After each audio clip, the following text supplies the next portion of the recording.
Students, welcome to Prayagraj one day classes. I hope आप सभी बहुत ही बेहतर होंगे। मैं उम्मीद करता हूँ आपकी तैयारी उससे कहीं ज़्यादा बेहतरीन तरीके से चल रही होगी। यह वीडियो यूपीएससी के लाखों छात्रों के लिए बहुत ही महत्वपूर्ण है। सीधा आज आयोग से हमने आपको महत्वपूर्ण इन्फॉर्मेशन लाइव प्रोवाइड कराने की कोशिश की, लेकिन नेटवर्क के कमी के कारण मैं लाइव वहाँ से नहीं हो पाया, लेकिन हम लोग फाइनली आ गए हैं। देखिए, यूपीएससी के छात्रों के लिए बहुत ही बड़ी अपडेट। यूपीएससी लेखपाल भर्ती के अलावा कम परसेंटाइल होने के संकेत, इसके अलावा आयोग से क्या है बड़ी अपडेट, वो पूरी इन्फॉर्मेशन देंगे। वीडियो को लाइक करके शेयर अवश्य करिएगा, डबल स्पीड में पूरा वीडियो को देखिएगा, अन्यथा तभी पूरी जानकारी आपको मिलेगी, अन्यथा आप फिर भी कमेंट करके पूछते रहोगे।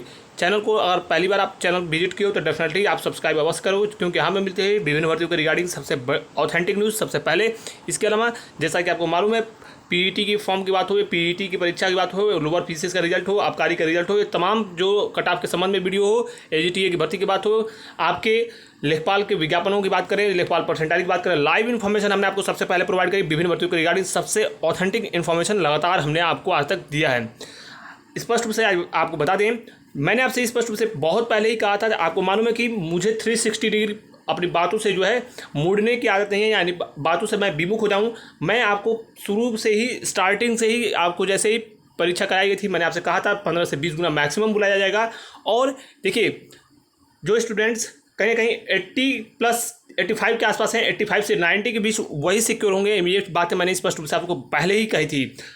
आज कुछ संकेत यही मिला है आयोग से लाइव, हमने जिस प्रकार से पूरी जो चर्चा हुई उसमें यह संकेत स्पष्ट रूप से मिला है। फीमेल्स को कुछ राहत मिल सकती है कट ऑफ के बारे में, यानी फीमेल्स को कुछ राहत मिलने के संकेत स्पष्ट रूप से मिले हैं, जिसमें से फीमेल की कट ऑफ के संबंध में विचार किया जा सकता है। कुछ उसमें राहत विशेषकर फीमेल्स को दिया जा सकता है। शेष कैटेगरी की परसेंटाइल वही होगा। और मैंने स्पष्ट रूप से कहा है कि आयोग ने जो परसेंटाइल का क्राइटेरिया रखा है वो बिल्कुल एक प्रकार से जेन्युइन ही रखा है। इसलिए जिनके कम परसेंटाइल हैं उनसे मैंने आपसे, देखिए मैं आपके साथ हूं, लेकिन आप ये समझो यार कि आयोग ने पीईटी कराया था, तो उसका एक पीईटी कराने का खुद में कहीं ना कहीं एक बहुत बड़ा उसके लिए एक प्रोसीजर होता है, यानी पूरा प्रोसेस होता है। जैसे कि आप ये समझो, कम परसेंटाइल वाले बच्चों को अगर सभी को जब शॉर्टलिस्ट कर ले, 50-40 परसेंटाइल सभी को शॉर्टलिस्ट करे, तो यार आप बताओ पीईटी कराने का मतलब क्या रहा।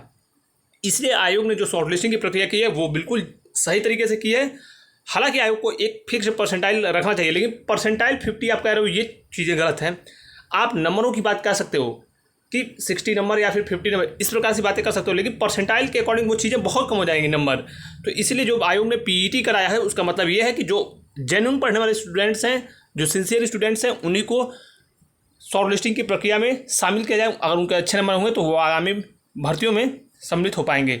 तो ये चीज़ एक यहाँ से निकल के आई। बाकी जो छात्र कह रहे हैं कोर्ट के जाने की, मैं स्पष्ट रूप से आपको बता दूं, इस भर्ती प्रक्रिया में 0.1% भी आपके एग्ज़ाम नहीं टलेंगे। 1% की कोई गारंटी नहीं ले सकता हूं, लेकिन 99.99% आपका जो एग्ज़ाम होगा एज इट इज़, जो आयोग ने टाइम निर्धारित किया है, समय निर्धारित किया है आयोग के परीक्षा कैलेंडर में, परीक्षा आपकी उसी दिन कंडक्ट होगी। तो जो लोग शॉर्टलिस्ट हो चुके हैं, अपनी मेंस की प्रिपरेशन जमकर करें। अगली जो प्रमुख खबर है, कम परसेंटाइल वाले बच्चों के लिए जो शॉर्टलिस्ट नहीं हुए हैं, मैं आपसे पुनः वही कहूँगा, आपको ये बातें बुरी लगेंगी, लेकिन आपके अगर पुरानी भर्तियों में सम्मिलित हो, मैं पुनः वही चीज़ें कहता हूँ, मैं बार बार अपनी चीज़ों से विमुख नहीं होता हूँ, अर्थात मैं बदलता नहीं हूँ। अगर आप combined technical, ASO, forest, boring technician, इसके अलावा किसी अन्य भर्ती में सम्मिलित हैं पुरानी भर्तियों में, तो उनकी प्रिपरेशन अभी से स्टार्ट कीजिए, अन्यथा पीईटी 2022 की तैयारी कीजिए। उसके थ्रू भी 4000 पदों पर लेखपाल भर्ती, लोअर पीसीएस की भर्ती, इसके अलावा तमाम इसी पीईटी के स्कोर कार्ड पर अगर आपके पास स्पेशल एजुकेशन क्वालिफिकेशन है तो एजीटीए की भर्ती, जूनियर असिस्टेंट की भर्ती, फॉरेस्ट से संबंधित वन विभाग भर्ती, बहुत सारी भर्ती, जूनियर असिस्टेंट की भर्ती आने वाली है, तो इनकी तैयारी आप कर सकते हैं। और पीईटी 2022 की तैयारी कर रहे हैं तो बहुत सारी अपॉर्चुनिटीज़ आपके लिए और भी खुलेंगी, और पीईटी में आप जो है बहुत बेहतरीन स्कोर करने का प्रयास कीजिए, जिससे आपको भी लाभ होगा। सीधे ये एक महत्वपूर्ण सूचना थी।